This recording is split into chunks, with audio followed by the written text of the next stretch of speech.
So today's talk is called Why We Don't Want to Grow Up. This was inspired by a talk by my friend Shannon Hugman, who's this amazing astrologer.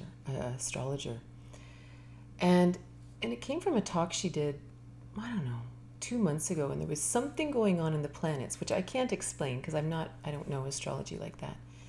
But there was something going on that she said, in this kind of energy, it's that feeling like, I don't want to grow up. I don't want to grow up. I just want to stay a teenager. I don't want to, I don't want to do it. I don't want to. I just want to stay a teenager.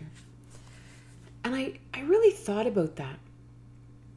And I thought about this feeling inside that says, that feeling when you're a teenager having to kind of join the workforce.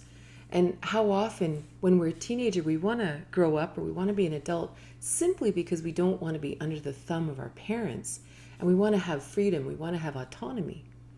But especially today, a lot of people moving into their 20s, they're like, okay, adulting sucks, right? It's too hard. It's too expensive. It's just not the same as it once was.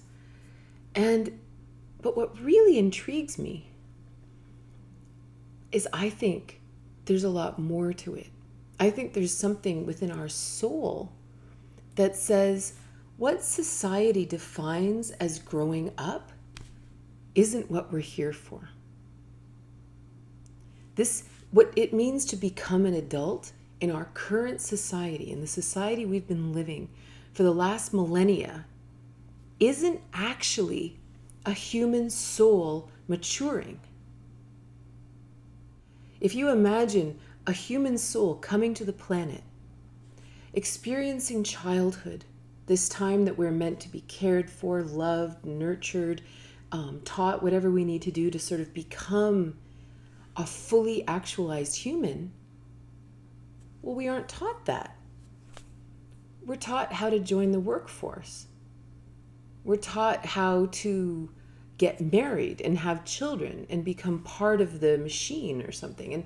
And some of this talk may feel a bit, it's funny, when I was thinking of doing this talk, it was like, wow, you're going to sound like a crazy negative person. But I actually genuinely think this, and this is really where my thoughts went after Shannon's talk.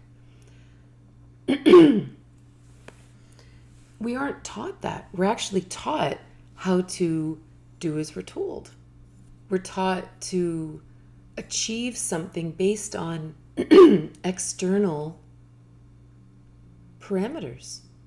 We're taught how to get the A in your eyes, not my eyes. We're taught how to be successful based on something that someone else determined was success, not my soul at all. And that's interesting. Like, you imagine even how different our childhood would be if we were being taught the skills to fully actualize as a human being. How different that would be. So just a bit of context, because again, this is genuinely how I see the world. And take it or leave it, it's just my perspective. But it's not a perspective I generally share. So I was reading in this really interesting book yesterday called The History of the Tantric Religion. And they were talking about the creation of the caste system in India.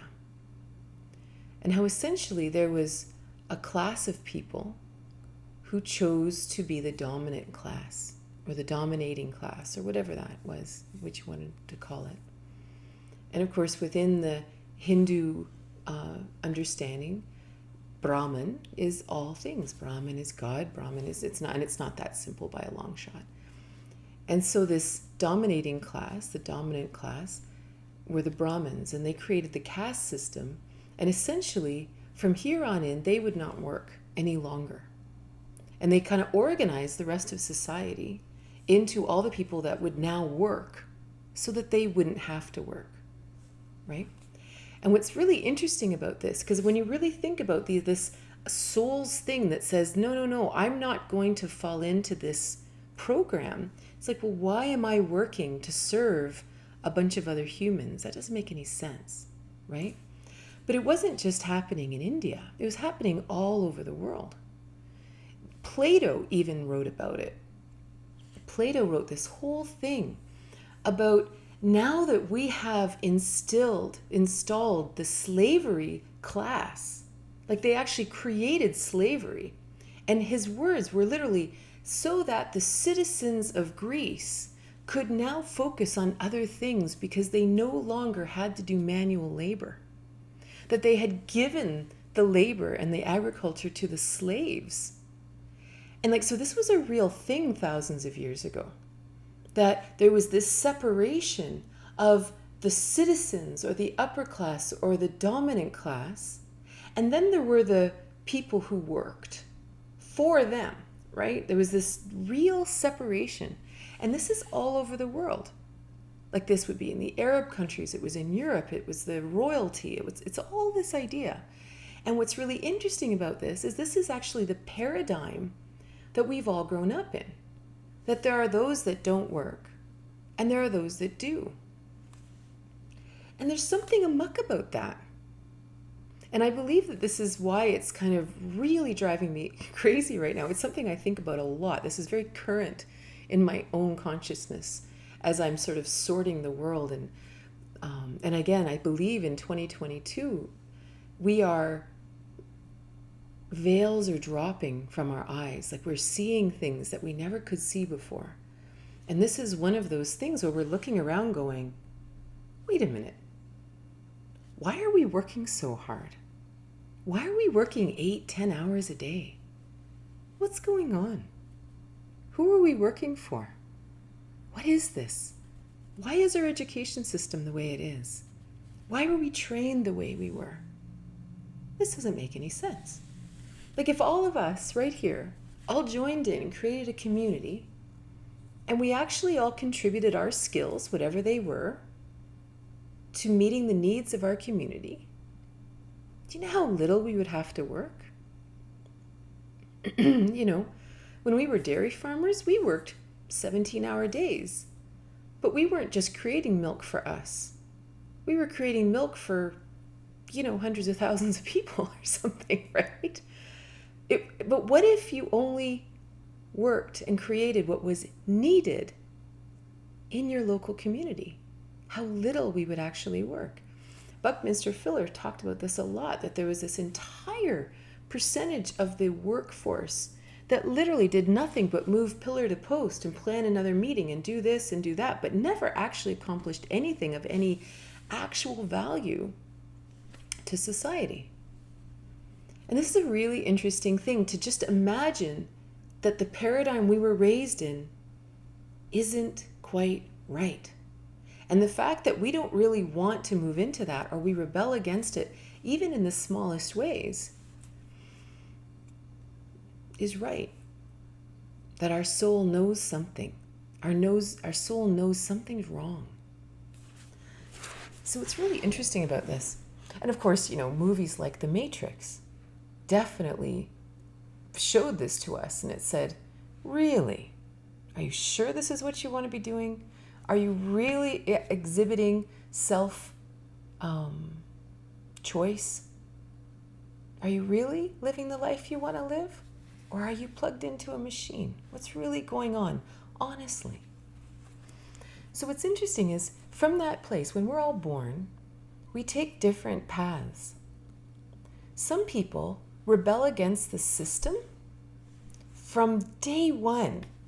From day one, it's like, screw that, screw you teachers, screw that, I'm not working, I don't want to do that, and it's rebelling against the family, which is normally seriously justified, rebelling against authority, authority. How in the world does one human have authority over another human? This is crazy. This is not a spiritual axiom. This is not a real thing. Humans can't have authority over other humans. We are all divine beings, right? There's no such thing. The very idea that there is authority, that there's a hierarchy. Well, guess who made the hierarchy? The dominating class, period, right? And again, I know this is not my normal shtick that I would normally teach, but I think it's really, really important, and it's really intriguing to me. So, I mean, this idea, so of course these people are the rebels, I'm going to call them the rebels. They're like, and screw you, and screw you, and screw you, and screw you. And even if one day down the road it's like, well, I do have to get a job, I've got to pay the bills, but there's always this thing inside that says, oh, I hate my job, I hate having to go to work, I hate having to do this, and the world sucks, and politicians are idiots, and religion's stupid. Like there's just this constant spirit of rebellion. But you almost don't even know who you're rebelling against because they're kind of hiding. It's like, you know, there's a boogeyman in the room, but you don't know who it is. So if I just get pissed off enough, constantly, then maybe I'll figure it out, and I'll figure out the way to happiness. But I'll tell you right now, I'm not doing what I'm told to do, because whatever that is, there's something wrong with. Then there's folks who grow up in the same paradigm and for some reason want to achieve in the paradigm. That's me, right? From the time I was little, I wanted to get the A. I wanted the gold star. I wanted to be the best. I wanted to be the top student. I wanted to be a good wife. I wanted to be a good citizen. I wanted to figure this out. I wanted autonomy. I wanted to be successful, right? And I was more than happy to do it in the system I was given, right? So I looked at the system. I didn't do this consciously, but I looked at it and went, okay, I'm going to try to look this way. I'm going to get this kind of education. I'm going to get this kind of job. I'm going to marry this kind of person. I'm going to have whatever, right? I try to do everything right. And then what happens? Well, in my case, I can't speak for everybody, but in my case, I eventually realized around age 29 that it was a dead end. I wasn't happy at all. I was actually so depressed, literally despairing, that I got sick and thankfully had breast lumps and had to play the cancer game and had to go through a pile of dark nights of the soul to say, wait a minute, what am I doing? Who says this is what a good wife is?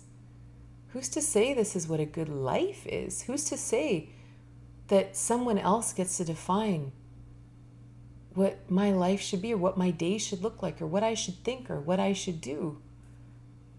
Who said?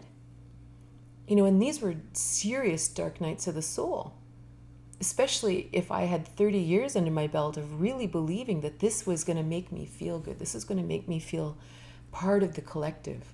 This was going to make me accepted. This was going to make me respected by other people. Right? Because again, I even in myself wanted to be higher in the hierarchy, right? Because this is what it is. When there's a hierarchy, we don't want to be at the bottom. We want to rise up in it. So we do things to try to make ourselves better and better and better and better and better. And not even that we're consciously comparing ourselves to others, but we are. Because that's the nature of the game. It doesn't matter whether you're at work and you need to climb the ladder to be a higher level of management, a higher level of whatever, employee of the week, employee of the month. That we become parents and we want people to say, oh, wow, Katrina, she's such a great mom. She's like this. We want to do this because, of course, if I'm such a great mom, there must be people who aren't, right? It's all about this higher and lower comparison thing. And we don't want to be on the bottom end of that comparison because the whole paradigm is set in this curious hierarchy, right? We want to be the royalty. We want to be the dominant class. We want to be whatever, wherever we are, right? It's a paradigm in our minds. So the weird thing about this is, so I come to a place in my life where I realize, so me growing up doesn't mean being the best person in the system, according to the system. Me being an A student in the system actually isn't me growing up. It's me still looking to someone else to tell me what to do. me growing up, and what I really mean by why we don't want to grow up in the world, well, there's a lot of things I mean there.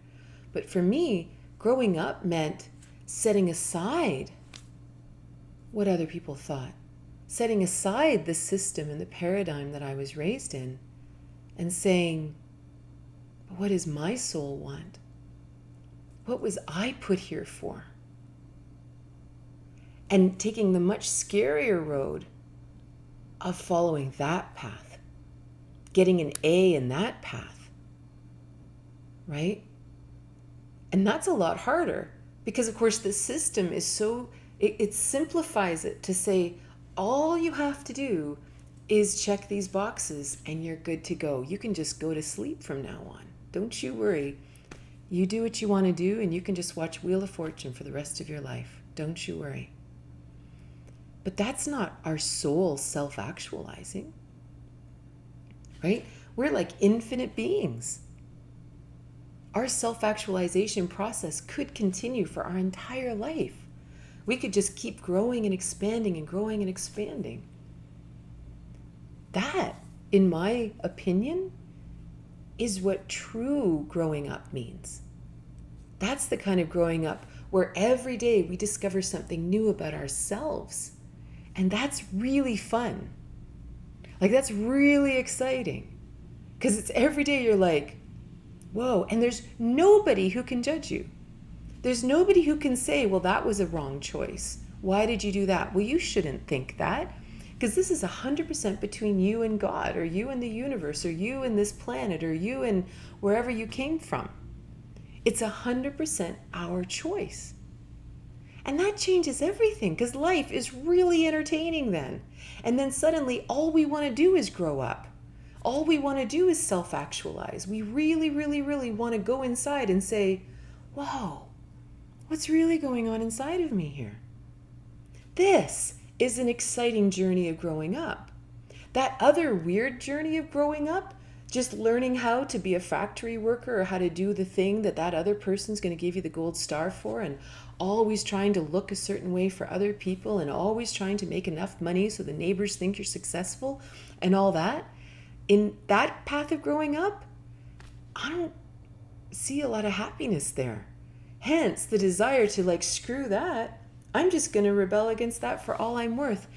And what I find fascinating is even though I consciously chose that, no, I want to get the A in it, there was a lot of parts in me that were also truly rebelling, right? Like, I wasn't all in. There were all kinds of parts. And sometimes that rebellion was turned towards me. Like, sometimes it was self-sabotage. It was almost like my soul was like, Trina, this sucks. This is not where you want to be putting your energy. And so suddenly I'm, eating too many caramel bars and not exercising and not doing all the things that actually bring me to my greatest truth. Because deep down, I'm not even happy about where I'm going.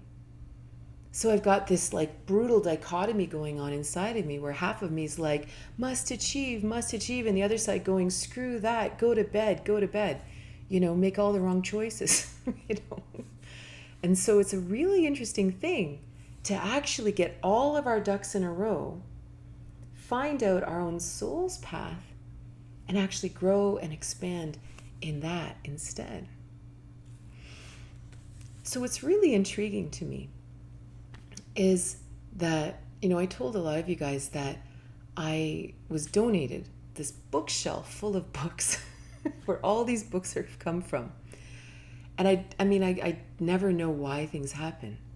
But they're all books about ancient Tantric text, ancient philosophy, a lot from the East, a lot about ancient Buddhism and things like that, which all actually come from the same root. And what's intriguing to me right now,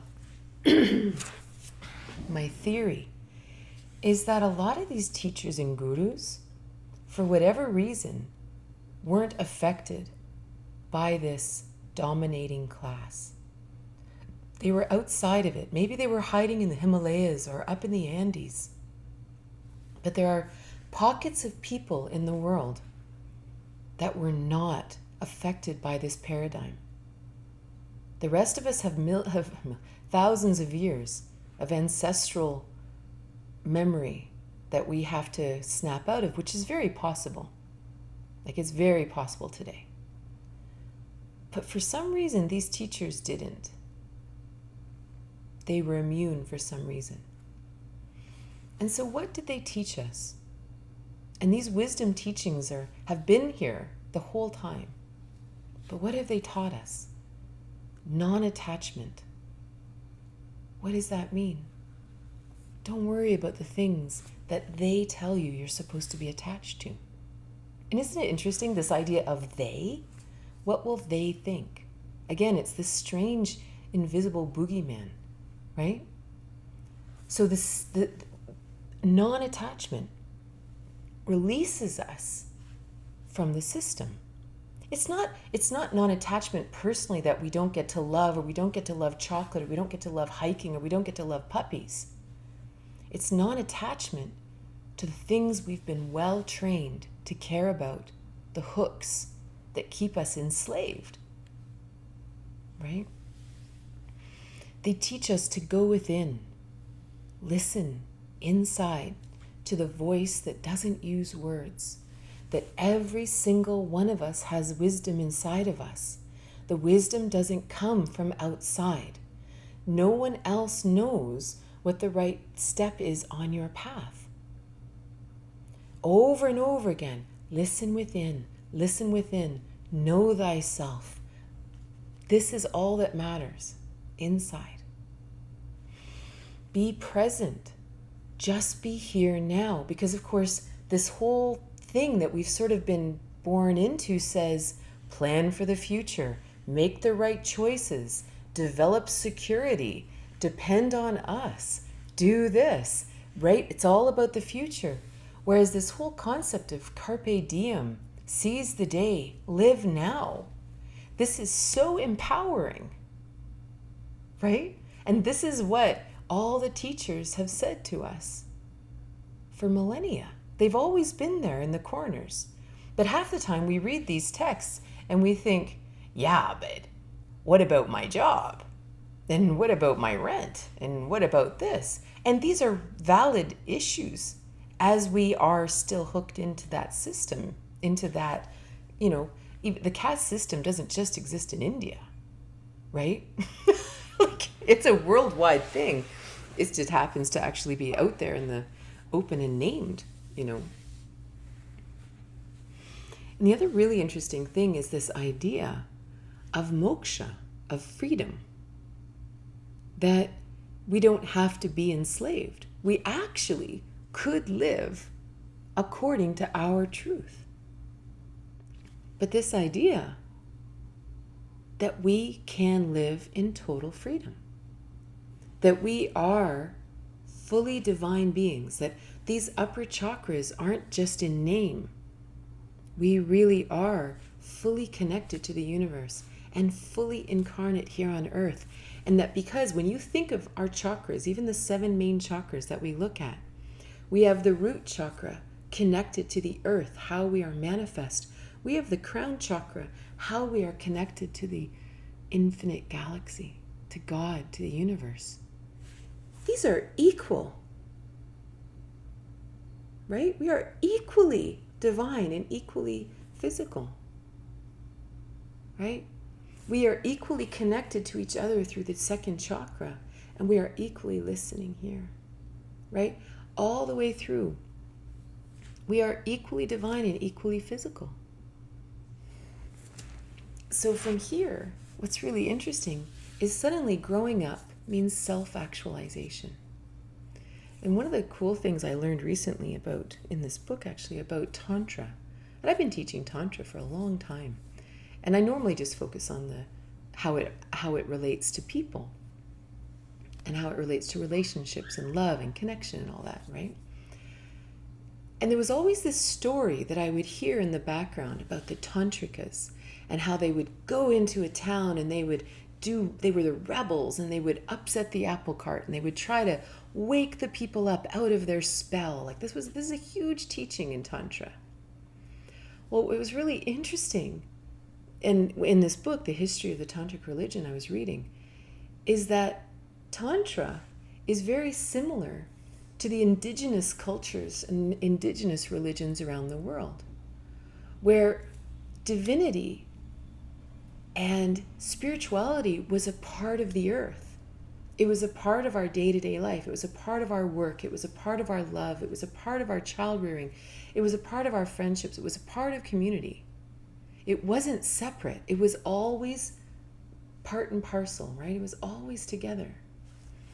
And then this is the curious thing about thousands of years ago, when this curious dominating class arose all over the world, right?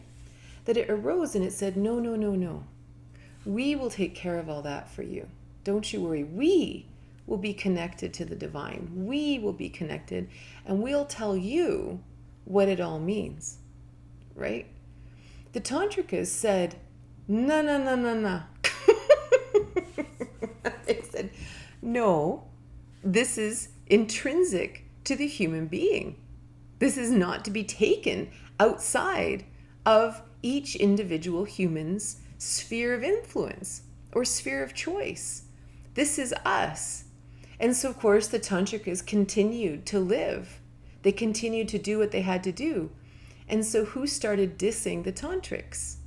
Well, this class of the dominant class was like, oh, they're bohemians, and they're this and they're that, and they're horrible, and like, just, it's hilarious, right?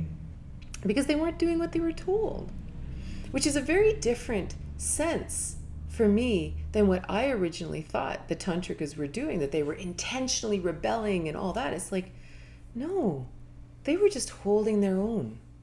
They were just saying, no, the divinity belongs in here.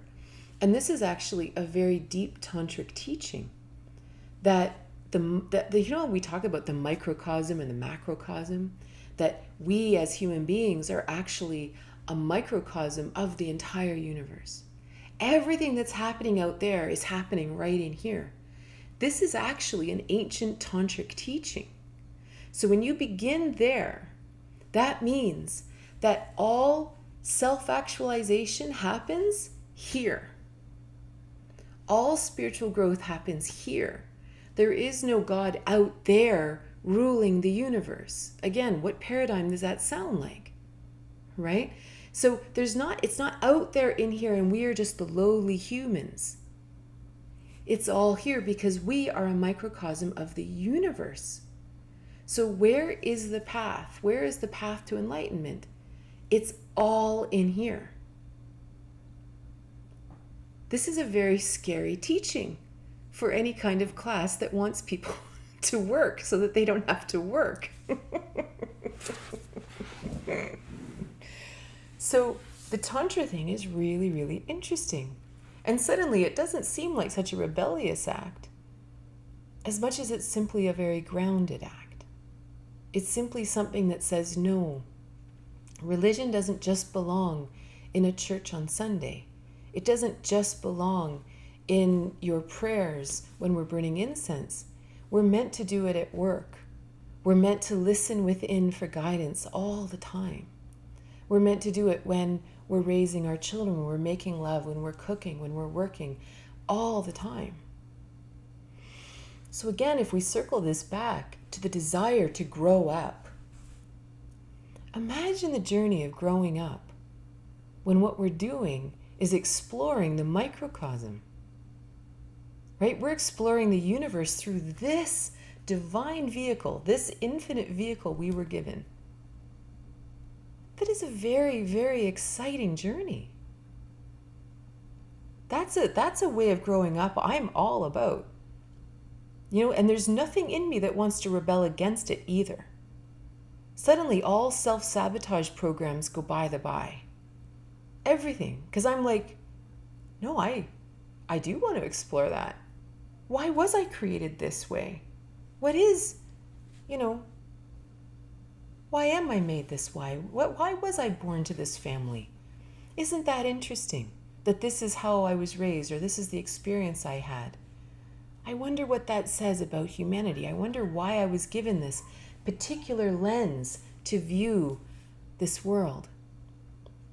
It changes everything, So it's a really interesting journey depending on where we where our natural tendency was, whether we kind of initially just rebelled right off the hop or whether we really tried to get the gold star, right? If we sort of began down that rebellious path, it's a really interesting journey to shift to self-actualization, to shift to a different growth. Because if we are rebelling, the system still owns us because everything we do is simply against something, right? Against our parents, against authority, against our bosses, against the church, against the politicians, against, right? They still own us. True self-actualization has no attachment to that either, right? That we actually get to go within and say, I'm not for and I'm not against you. I'm actually going to carve out my own path. And that's a big deal if we've spent a lifetime rebelling against it. And if you're one that wanted to get the gold star, what a really huge deal to give ourselves our own gold stars, to require no one else's approval, not our partner, not our boss, not our parents, not our kids, not our friends, nobody's. That we really are diving into our own microcosm. And that's no small thing to give up the approval of others, right? But it's so much more fun. It's like one of those things that I think that's one of the reasons that a lot of the spiritual teachings are all about satya, like satya being truth. Satya isn't just, here's what I think about that. Satya is that place where you go inside and you ask, okay, what is my next step? Or what is my true perspective on something? And we just walk in that. And this is Gandhi's teaching, satyagraha, standing in one's truth. Imagine living like that. Imagine if all of us lived like that. And we just walked in our actual truth all the time and continued to grow in that truth. Right? And the wild thing about it is we always know we're on a path of truth because it actually feels good. Sometimes it's challenging to get back on the path because we have to give up some things. We have to give up some attachments to people or situations or circumstances. It's a bit of a journey to get back on. And even once you're there, we fly off into the woods all the time, right? But there's really something about, changing the whole definition of growing up and just really growing into like who we actually are. There are huge hints about this coming from people on their deathbed, right? And the beautiful thing is, like one of my favorite things that Buckminster Fuller said, was he used to say that you can't fix an old system. You just create a new one, and the old one just disappears. And that's really what I believe. I believe you really go within, and you create. You don't even create it. It's like, again, this is just my experience. It's like when I go within and I ask, it's like I know a world that is actually possible. And I can experience it all kinds of times. And we just focus on that and we just build the new fire. And those who are attracted to it, who resonate with it, who believe it also to be their path will just simply join there. Right? 100%, Kate. Our satya is odd, honestly. Normally, it's the things we love the most. It's the life we'd love to live. And again, because of this weird separation of this, we are the ones that don't work, and we are the ones that do work. There's this other really weird pattern going on that, you go on Facebook, so because I'm really feeling rebellious about this right now, every time I see a post on Facebook, like a sponsored post, and it says, how to make $1 million a year, how to make 50 grand a month, how to make all your money from one client. Don't serve 30 clients, serve one client, and you can make, 40 grand a month or whatever. My rebellious side right now, because this is really hot for me right now, I literally want to go on there and say, do you have a cocaine addiction? Why do you need so much money? And what's really interesting is, why does everybody want to not work? The 4-hour work week. Everything is about not working because we've been so trained that we want to be in that elite class. We want to be in the dominating part of society that doesn't have to work so that everybody else will do all the work for us. Because we still need to eat. We still need to have food. We still need to have shelter. We still need to get around.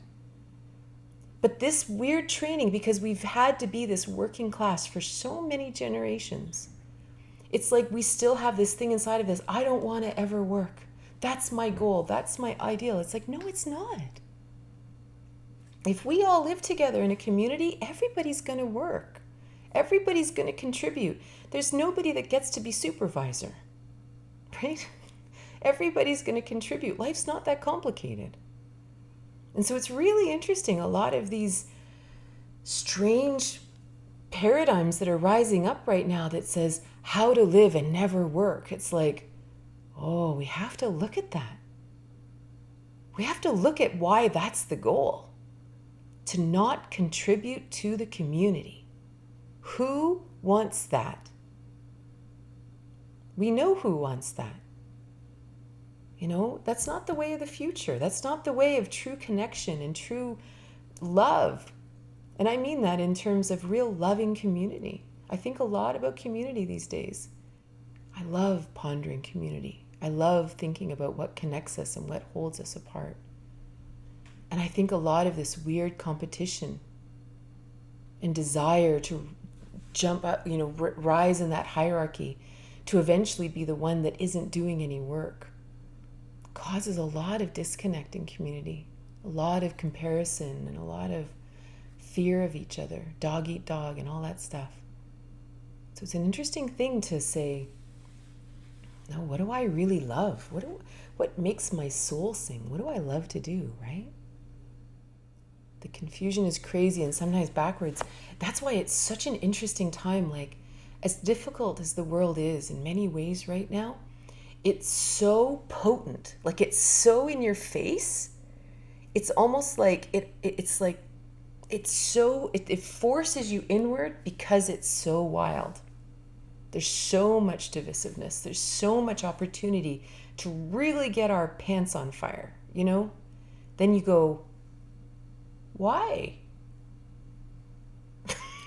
Why is it like this? Okay, well, I'm going to use this one way or the other. I'm going to use it to hate all my friends and family. I'm going to use it to split the communities even worse than ever before. Or I'm going to use it for my soul's growth, and I'm going to dive inside, and I'm going to truly find my gifts. I'm going to truly find my satya and question myself and say, do I really believe this? Do I really believe that my soul can guide me on this path? Or is it just an idea? Is it just something I read in a book? Do I really believe it? Because God knows the world is nuts right now, right? So it's a beautiful thing when the world becomes so potent, because we become more potent. We have to dive in. It gets interesting. My sister was talking to a premier of Nunavut, which is one of the territories in Canada up in the north. And she was talking to him years ago, like maybe 5-6 years ago. And she was complaining about politics, something going on in politics in the world. And his advice was, don't focus on what the politicians said or did. Focus on the result in the population. Focus on what happened because they did it. And that's a very interesting thing from a spiritual perspective. If a politician does this thing and the people rise, that's interesting. It's not interesting what the politician did. It's interesting that the people rose. If something happens in family and people have realizations and secrets are shared. You know, it's an interesting thing why things happen. You know, when we look at it from that microcosm, macrocosm thing, right? It's just a lot of different ways to look at what's going on. Well, and to me, it's really interesting when you actually imagine that the collective consciousness is, and I'm just responding to Monica here, in chiropractic, we call innate intelligence a subset of universal intelligence. When you think of that universal intelligence, every single one of us is a part of it. It's not an intelligence out there. It is the collective of all of us here right now. So when we go inside and we explore that microcosm, we do explore the divine passion inside of each of us for life. And then my divine passion connects with your divine passion, connects with your divine passion. That is the universal consciousness. Right? We are it. So this whole curiosity, like about the world even, to say, it isn't about waiting for the world to become peaceful. It's each one of us to find it in. We are that, exactly. We are the microcosm. When we find peace, when we find it, and then we connect with others, we become the new web of consciousness in the world. Right? But it never comes from outside because there's nothing outside of us. Right? Nature's already perfect. That one's done. We're the ones that have to create the interesting human web of consciousness. You know? So it's an amazing opportunity. So it's kind of a fun time to, you know, and again, this idea of growing up, I think about it all the time. Anytime I go to do something, I'm like, Katrina, which game are you playing? You rebelling against the system right now? Or are we going to actually live our wisdom? And not in a judgmental way or anything. Like I'm not mean to myself, but I kind of just sit and I observe. And sometimes I still choose the rebel side. You know, I haven't sorted it all out. I've got deep programming trying to fit in the system and succeed in the system and all that kind of thing. So whatever, you know, it's a journey. But there's just as many times that I choose truth and I choose to go within. You know, we don't have to figure this out overnight. We just have to let our eyes be open to what's really going on. So thank you so much for joining me. And I hope you have a wonderful day.